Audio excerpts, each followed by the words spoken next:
Au milieu de l'effervescence de Russell City, une créature étrangement déformée ressemblant à une grappe de seins féminins fait des ravages.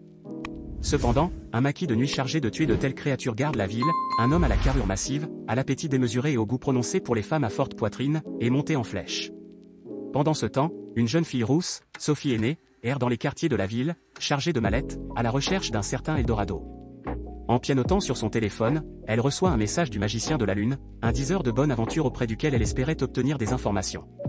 Elle se rend dans une maison déserte et fait la dure découverte que la diseuse de bonne aventure est une créature avide d'humains qui chasse les femmes aux cheveux roux.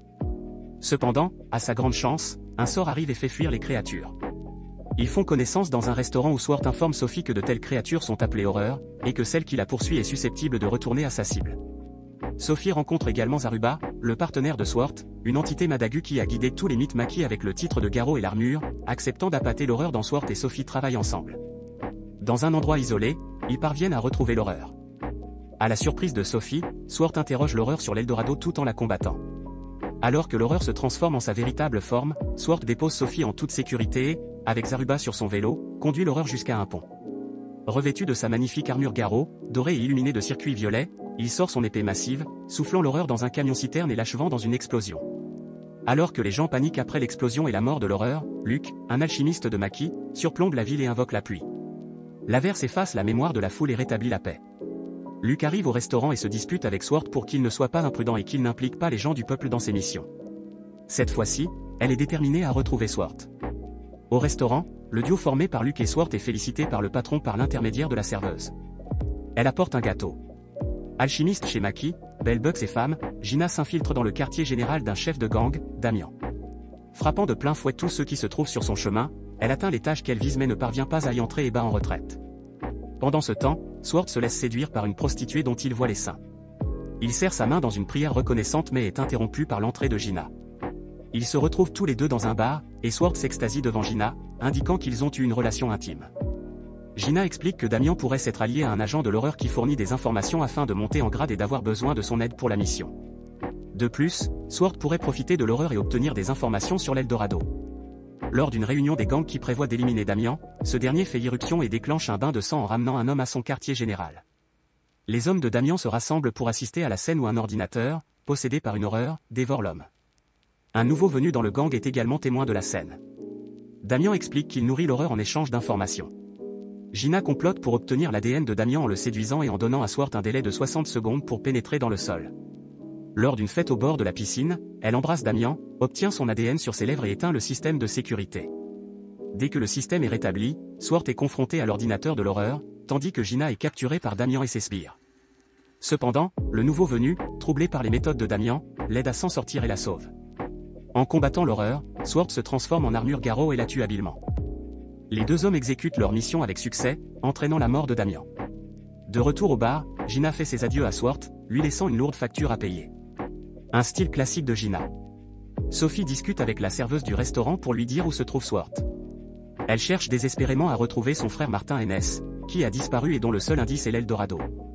De retour à l'orphelinat, sa colocataire lui parle de l'étrange disparition du père Wrightley, et elle part enquêter. Elle arrive dans le quartier du père et trouve sa sœur Marie, une femme connue pour sa beauté. Sophie apprend que Marie est la petite sœur du père. Le père et Martin ayant disparu, ils se souviennent ensemble de leur frère disparu. Soudain, l'adorable sonnerie retentit dans la surprise totale de Sophie à l'égard de Swart. L'épée s'interpose et remet à Marie un bouquet de fleurs avant de s'enfuir rapidement en ignorant Sophie. De retour chez Marie, elles se remettent à parler de leur frère. Tout en parlant de son frère, Marie devient soudain tordue. Frustrée que son frère l'exclue des plaisirs de la vie en raison de sa beauté, elle serre douloureusement la main de Sophie. Sophie se précipite au sous-sol, troublée par son comportement, pour y trouver la tête en décomposition du père Wrightley. Alors qu'elle absorbe la réalité, Marie se brise et rampe à travers le toit, faisant comprendre à Sophie qu'elle est une pute. Cependant, Swart s'écrase avant que Marie ne puisse attaquer, sauvant Sophie une fois de plus. Cette fois, Sophie tente de l'aider en lançant une énorme cloche d'église sur Marie. Bien que Swart élimine une fois de plus la prostituée, Sophie est entraînée avec la cloche, mais n'est pas sauvée à temps par Zaruba. Alors que Swart s'éloigne, Sophie raconte en larmes son désespoir de connaître l'Eldorado et la disparition de son frère. Il enfourche son vélo et lui demande si elle veut d'abord des tacos. Au restaurant, Gina et Swart prennent un repas et Sophie arrive, décidée et déterminée. Elle reprend sa querelle avec Swart alors que Gina s'en va, classiquement, une fois de plus sans douleur. Swart est surpris lorsque Sophie le suit jusqu'à sa résidence. Elle apprend alors que Swart est lui-même dans la tourmente de la perte d'un frère ou d'une sœur. Alors que Luke et Swart mangent au restaurant, une mission de personnes disparues apparaît, et l'une des victimes mentionne Eldorado. Swart se lève immédiatement pour partir, disant à Sophie de rester en arrière lorsqu'elle tentera de le suivre. Luke et lui partent à la recherche d'indices et découvrent que toutes les victimes communiquaient via Internet. Comme elle est douée pour l'Internet, Sophie trouve facilement des informations sur une équipe de joueurs qui ont également disparu et qui ont parlé de trouver le bonheur à Eldorado. Elle obtient une indication sur un choc où le groupe s'est rencontré lorsqu'il était hors ligne et en informe Swart. Ils arrivent à la boutique et trouvent les personnes disparues ligotées et un tableau indiquant les cibles que les horreurs vont attaquer. L'orphelinat de Sophie semble également être une cible. Firin Swart part immédiatement à sa recherche tandis que Luke appelle les urgences. Cependant, les choses sont devenues graves et il semble y avoir un bain de sang dans la ville. À l'orphelinat, Sister, la directrice de l'orphelinat, annonce aux enfants la bonne nouvelle d'un voyage en camping.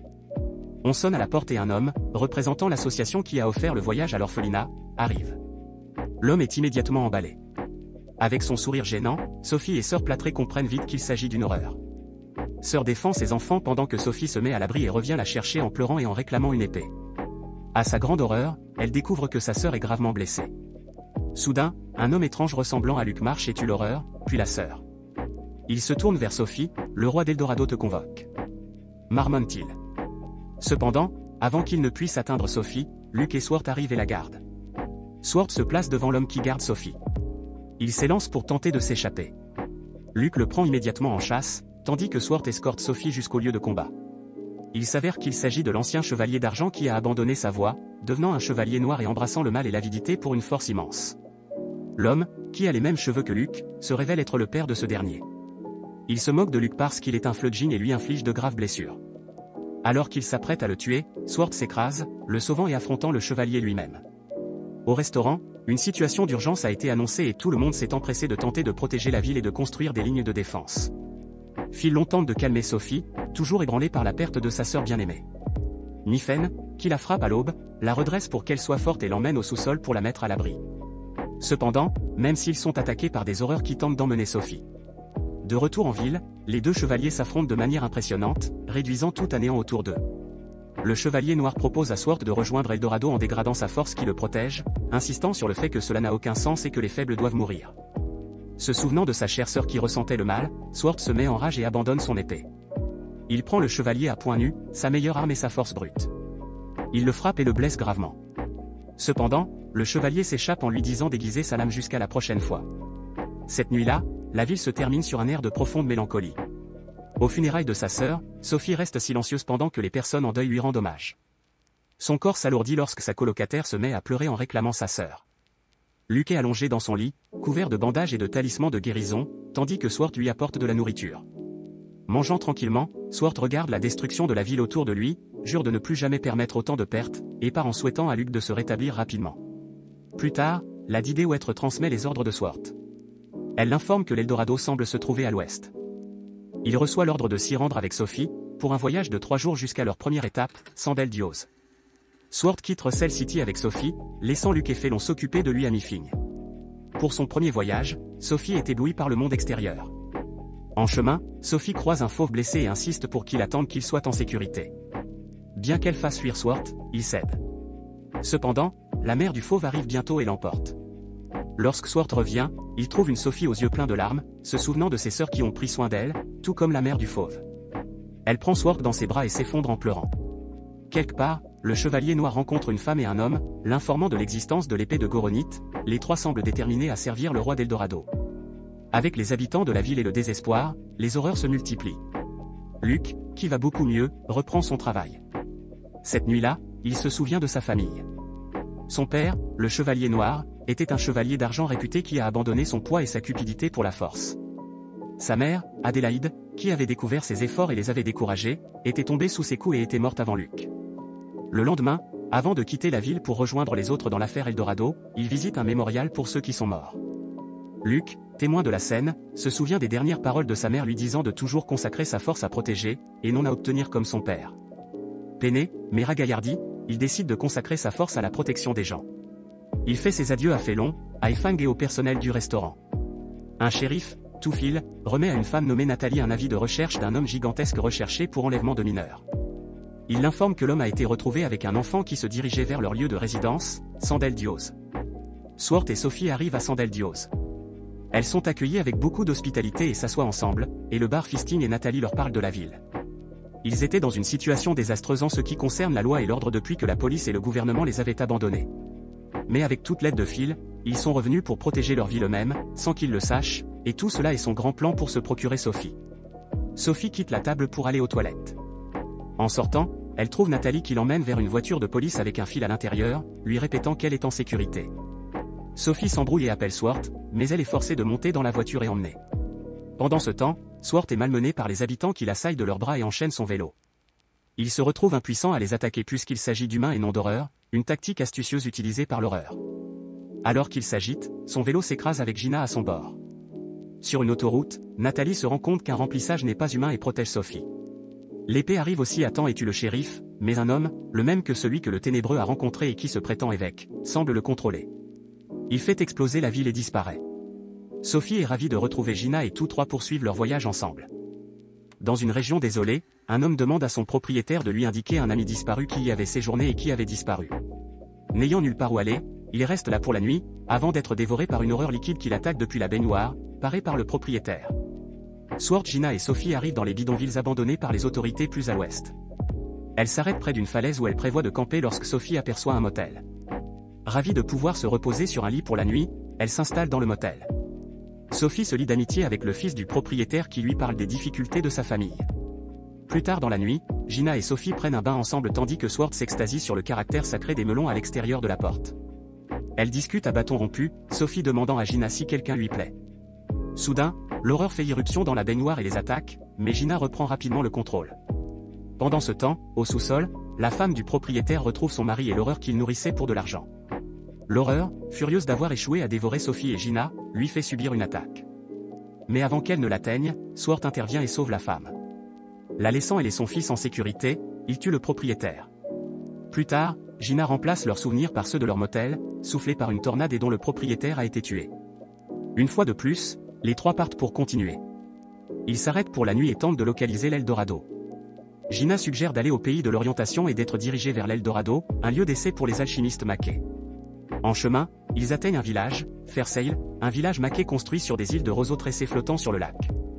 En arrivant au village, Gina est envahie par les enfants. L'ancien les rejoint également et Gina s'incline en signe de respect. L'aîné leur apprend que Luc avait lui aussi déposé un sentier plus tôt. Plus tard, Gina et Sophie vont acheter des armes perfectionnées pendant que Swart discute avec la doyenne. Cette dernière prévient Swart que Sophie est destinée à ébranler le monde dans un avenir proche. Le soir venu, la doyenne bénit Gina et les habitants les escortent. Ils atteignent le temple qui se connecte à la terre qui se révèle sous la pleine lune. Alors qu'ils entrent, l'épreuve de Gina commence et elle doit montrer sa détermination afin d'être guidée. Une meute de loups s'avance vers elle, Gina s'élance dans les airs et attaque les loups à l'aide de fioles, mais un adversaire de taille imposante émerge. Il la frappe violemment et la fait voler. Cependant, Gina est déterminée et le vainc grâce au mana de la terre.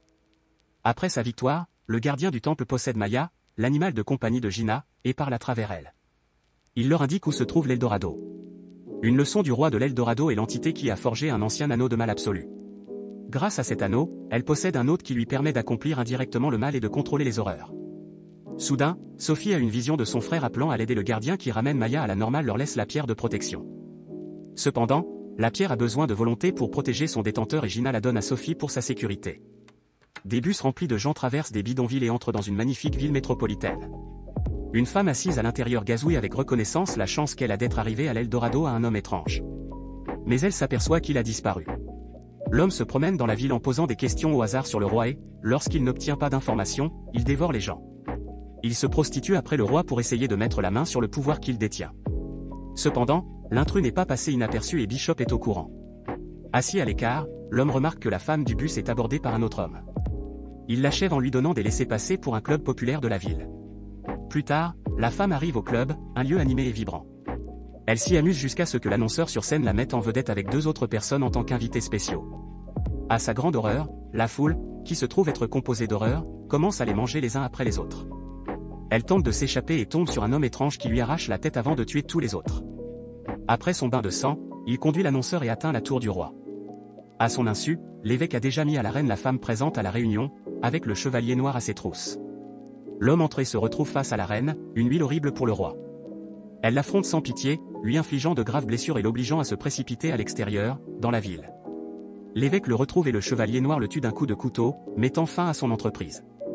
Le chevalier noir semble s'être entraîné à l'arrivée de l'épée. À l'intérieur, la reine se montre loyale et promet de ne jamais laisser quiconque toucher le roi. L'évêque entre dans le laboratoire du docteur Stanley. À Bruce est à la recherche de l'horreur travaillant sur un peloton d'horreur, mangeant le plan de l'évêque. Il prévoit d'attaquer l'épée le moment venu. Alors que l'épée dîne avec Gina et Sophie dans un restaurant isolé, le ciel s'assombrit soudain et le sol tremble. Les hybrides se dirigent vers elle, évêque en tête. Soar laisse Sophie et Gina s'occuper de lui et s'en va, tandis que lui, se transformant en armure Garale, se lance dans le combat avec Saruba. Gina et Sophie ne sont pas laissées seules. Un groupe d'horreurs aériennes les suit. Grâce au conseil de Gina, Sophie parvient à en abattre quelques-unes. Alors qu'elle célèbre la victoire, l'horreur manque d'arracher Sophie. Au bon moment, Lop arrivé, grâce à ses nouvelles compétences, abat toutes les horreurs. Mais l'évêque n'en a pas fini et fait apparaître une énorme horreur à plusieurs têtes qui retourne la carte de Gina et manque de faire tomber Sophie dans un portail. Soar traverse avec le ruban en attrapant Sophie et en l'empêchant d'être emmenée. Les trois, Luke, Gina et Soar, combattent l'horreur tandis que Zaruba met Sophie à l'abri. En tentant de fuir à nouveau, il se heurte au chevalier noir en personne. En l'absence de Soar et des autres, Zaruba n'a pas le choix. Il dépose Sophie en lui disant de toujours aller de l'avant et fonce dans la nuit en se faisant exploser. Soar, Gina et Luke arrivent et découvrent le chaos, mais la nuit est toujours vivante. Soar absorbe l'énergie de Zaruba et se transforme en chevalier d'or. Cependant, le chevalier noir disparaît à nouveau et dit à Soar de se préparer. Zaruba perdu, Sophie pleure tandis que Soar la réconforte. Avec ses armes et sa voiture perdue, Gina retourne au pays des guides pour obtenir des armes tandis que Luke monte en flèche et que Sophie pénètre enfin dans le magnifique Eldorado. Tous trois se trouvent une cachette et sortent pour inspecter la ville de nuit. Ils découvrent que la ville est remplie et dirigée par des horreurs avec tous les produits fabriqués par les corporations de jardins. Un bâtiment massif se dresse avec le même logo que la société. Sophie découvre que la ville dispose d'un réseau séparé, Eldorney, et s'y connecte pour obtenir plus d'informations. Elle y reçoit un message d'un utilisateur anonyme qui lui parle du Chevalier d'Or et lui demande de venir le rencontrer. Luke découvre également divers points de rassemblement d'horreur, dont le club, qu'il considère comme des lieux d'alimentation pour les horreurs. En suivant le message anonyme, il rencontre un homme caché qui a découvert la réalité de la ville et a piraté pour découvrir que la corporation des jardins contrôle tout. Après avoir été traqué par la corporation, il s'est caché en attendant l'arrivée de Soar, le Chevalier d'Or. Soudain, ils sont informés que les horreurs les ont trouvés, et Soar les aide à les combattre. Alors que Luke s'efforce de trouver des cibles à abattre, l'homme transfère toutes les données à Sophie, qui a soudain l'hallucination d'une fille, dont l'esprit est submergé par l'emplacement des horreurs et qui les communique à Luke, l'aidant ainsi à abattre les monstres. Une fois le problème résolu, ils aident tous les trois l'homme à s'échapper et à se mettre à l'abri en passant par un quai. Cependant, avant de partir, il raconte à Sophie que son frère, Martin Henness, est un programmeur clé de l'Eldorado. Sophie s'assoit sur un canapé et parcourt les données. Soar se blottit près de l'auberge Pyrinine et explique que la société semble avoir fusionné avec Sinus Ramtech et s'être développée. Le nom évoque quelque chose à Soar, car c'est là que s'est produite l'explosion qui a tué sa sœur. À l'aube, il surplombe le paysage de la ville et Sophie regrette son frère. Soar la réconforte, lui assurant qu'en tant que plus puissant maquet de la nuit, il la protégera. Ils sont interrompus par Luke qui les informe d'un problème. Le trio se rend à l'intérieur du bâtiment du jardin où il trouve un homme attaqué par une cosse de fleurs carnivores et le sauve. Alors qu'il se dirige vers d'autres survivants, il rencontre la reine. Elle les attaque avec ses cosses, les distrait pendant que l'homme se révèle être le docteur Stanley et finit par enlever Sophie. Sophie est emmenée dans la chambre des secrets. À la première occasion, elle s'enfuit et se retrouve dans un bureau portant le nom de son frère. À l'intérieur, elle trouve les affaires de son frère et ses écrits, indiquant son souhait de travailler sur ses recherches et de créer l'endroit idéal pour sa sœur, ainsi que des lettres qu'elle lui a écrites, alors que Sophie n'en a jamais écrit. Cependant, le médecin et la reine la retrouvent. Ils l'emmènent avec eux, mais Luke et Soard s'arrêtent. Alors que Luke essaie de retenir la reine, Soard court après le docteur. Il parvient à l'arrêter mais l'évêque surgit. Il place impitoyablement une bombe dans la bouche de Stanley, ce qui provoque une explosion et affaiblit Soard. Entraînant Sophie, il la jette dans une mare d'eau, au moment où elle se noie, Soard s'élance à sa suite. Sophie se réveille et découvre Martin Andy, son frère, devant elle, tandis que Soard se retrouve assis à une table avec sa sœur, vivante et en bonne santé. Martin prend Sophie dans ses bras et lui passe dans le majeur l'ancien anneau du mal. Il l'emmène dans un monde utopique, un monde virtuel, qu'il prétend avoir créé pour Sophie, un lieu de bonheur éternel. Alors qu'il l'emmène, Soard est troublé par le fait que tout le monde l'appelle le roi. Pendant ce temps, Soard confronte sa sœur. Lizzie commence à lui parler de l'Eldorado, expliquant qu'il s'agit d'un endroit rempli d'âmes volées d'humains chassés par les horreurs. La raison pour laquelle elle prospère dans ce monde est due à sa lignée de la Nuit d'Or. Tout à coup, ils sont assaillis par des horror bots, conçus pour trouver des failles dans le système. Lizzie et Sword s'enfuient et se cachent. Elle continue d'expliquer que pour poursuivre ses recherches et créer l'Eldorado, l'horreur a trouvé un génie, Martin Andy, et l'a utilisé pour le concrétiser. Bientôt, il mettra l'Eldorado en circulation dans le monde entier et volera des âmes humaines tout autour. Sword doit l'en empêcher. Sword se rend compte que son frère est à l'origine de la mort de tant de personnes. Voyant la pluie comme une main, elle réalise qu'il est utilisé comme un pion par l'ancienne horreur, sans connaissance de la réalité, pour créer un tel monde. Elle tente désespérément de le convaincre. Grâce à un problème, Lizzie s'avance soudain devant les frères et sœurs pour s'assurer que Sophie est en vie. Le Sword, qui fait le bonheur de Sophie, tombe d'en haut et appelle Sophie, mais il est bloqué par la reine. Sophie jette un coup d'œil vers le bas et voit l'ombre tordue de son frère. Prenant une décision brutale, elle le pousse vers le bas et tombe avec lui. Pendant ce temps, Lizzie réveille Sword, la renvoyant de la virtualité. Sword se réveille pour trouver Gina et Lope avec lui. De retour à Eldorado, Martin, les yeux écarquillés, voit les corps des humains dont les âmes ont été enlevées. Il sent Sophie resserrer ses mains autour de son cou, sera celui qui tuera un roi. Martin panique en voyant les corps des humains qu'il croyait vivre une vie utopique, effrayé par sa sœur résolue à l'étouffer jusqu'à la mort. Pendant ce temps, Sword, Gina et Luke se rendent à l'immeuble pour sauver Sophie, Sword leur expliquant tout. En chemin, ils sont interceptés par la reine qui les attaque avec des horreurs. Luke et Gina la bloquent, ce qui permet à Sword de se diriger vers Sophie. Martin, paniqué, court dans tous les sens pour essayer de contacter la reine, l'évêque ou le chevalier, mais il constate que le système de sécurité est en panne. Il n'arrive pas à comprendre le comportement de sa sœur et les propos qu'elle tient. Tout ce qu'il sait, c'est qu'il souhaitait offrir à sa sœur une vie meilleure et qu'il s'est intéressé aux travaux de recherche de l'entreprise. Lorsqu'il a été contacté pour devenir le chef du projet, il a accepté et a reçu l'anneau de la reine. Jour et nuit, il a travaillé dur, mais maintenant tout semble confus. En errant et en voyant d'autres cadavres, il devient maniaque. À l'extérieur, Luke et Gina se heurtent à la reine qui arrive rapidement et est difficile à vaincre. Cependant, avec Gina, Luke est capable de faire un tir parfait qui réduit la reine en poussière. Pendant ce temps, Martin arrive dans le hall d'entrée en état de choc et y trouve Sophie. Sentant que quelque chose ne va pas, Sophie recule. La bague au doigt de Martin devient rouge et une horreur aux multiples visages en sort, prenant le contrôle de Martin et le transformant en une horreur aux yeux rouges. Le visage de Martin sort du corps de l'horreur et appelle Sophie. Bishop est témoin de la scène qui se déroule devant lui, satisfait de voir l'ancienne horreur faire enfin son apparition. Alors que Sophie tombe à genoux derrière elle, son épée arrive enfin. Le visage de Martin appelle désespérément sa sœur à travers l'horreur mais celle-ci le contient, noyant Martin dans son corps. L'horreur les attaque mais l'épée parvient à se cacher dans la ville avec Sophie. Pendant ce temps, Gina et Luke tentent d'évacuer les derniers habitants tandis que Queen, blessée mais vivante, arrive chez l'évêque. L'épée et Sophie sont envahis par des millions d'horreurs. Soudain, des motos traversent la foule et s'arrêtent devant eux. C'est Aruba. Avec Aruba réveillé, les deux s'échappent de la ville avec les habitants et rencontrent Luke et Gina. Croyant que Sophie est en sécurité, ils doivent éliminer les horreurs maintenant. L'ancienne horreur réveillée dit trois lames, la reine, le fou et le chevalier, et met l'Eldonné à l'échelle mondiale. Des millions d'âmes sont aspirées dans le monde entier. Leur corps tombe au sol. Grâce à un problème, Lizzie parvient à informer Stort de la situation. Elle lui dit que pour mettre Stort à Eldonné, il doit accéder à l'unité de stockage spéciale qui nécessite l'accès de Martin, mais qui peut aussi être ouverte par Sophie. La pierre de protection de Sophie s'illumine en rouge alors qu'elle retrouve la volonté de protéger ceux qui en ont besoin et qu'elle réalise son rôle. Elle se dirige vers les autres et exprime son souhait de protéger le peuple, un souhait de Maki. Gina serre Sophie dans ses bras et elle saute sur l'épée de Zoruba. Avant de partir, Gina embrasse l'épée. C'est alors que le chevalier et la reine apparaissent devant eux. Luke et Gina restent en arrière pour les affronter pendant que Sword et Sophie retournent à la ville. Sword s'écrase dans l'Eldonné avec Sophie et retrouve Lizzie. Pendant que Sword se bat contre les horreurs, Lizzie et Sophie partent pour l'unité de stockage, où Sophie tente de trouver le mot de passe de désactivation. À l'extérieur, Queen et Gina, Knight et Luke se livrent à un combat mortel et acharné. Alors qu'ils combattent les horreurs à l'intérieur d'Eldonné, Sword est avalé par le roi et gèle en lui. Pendant ce temps, Sophia et Lizzie sont interceptées par l'évêque à l'unité, ce qui ne fait qu'ajouter au désordre. À l'intérieur du roi, l'épée semble être tombée. Cependant, à sa grande surprise, il se relève et s'attaque entièrement à son monde. L'épée traverse le noyau et attaque le roi, le coupant en deux. Lizzie sent la disparition du roi et dit rapidement à Sophie que le seul moyen de sauver son frère est de détruire l'unité. Sophie, frustrée et désireuse de protéger son frère plus que jamais, s'efforce de renforcer sa volonté, ce qui a pour effet d'affaiblir la pierre de protection qu'elle porte au cou. Finalement, Sophie réussit à accéder à l'unité et à détruire l'Eldonné. Une fois le réseau désactivé, Lizzie lui fait ses adieux et lui demande de s'occuper de Sword avant de disparaître. En ville, Gina parvient à empêcher la reine de la tuer pour de bon, tandis que Luke lutte contre le chevalier.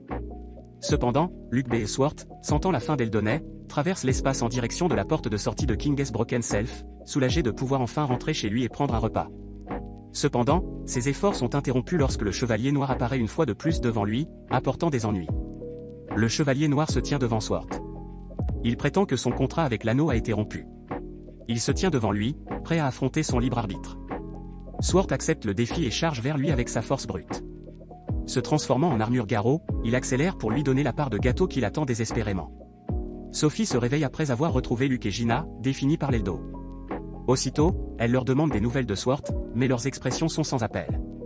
Pendant ce temps, Swart affronte de façon impressionnante le Chevalier Noir et lui transperce la poitrine, mettant fin au duel. Le Chevalier murmure que c'était un bon affrontement avant d'être tué. Dehors, Sophie fait une scène en pleurant et en baleinant à cause de l'absence de Swart, voulant le sauver. Alors qu'elle sanglote, Luke lève son arme et Sophie comprend ce qu'il s'apprête à faire avec Gina.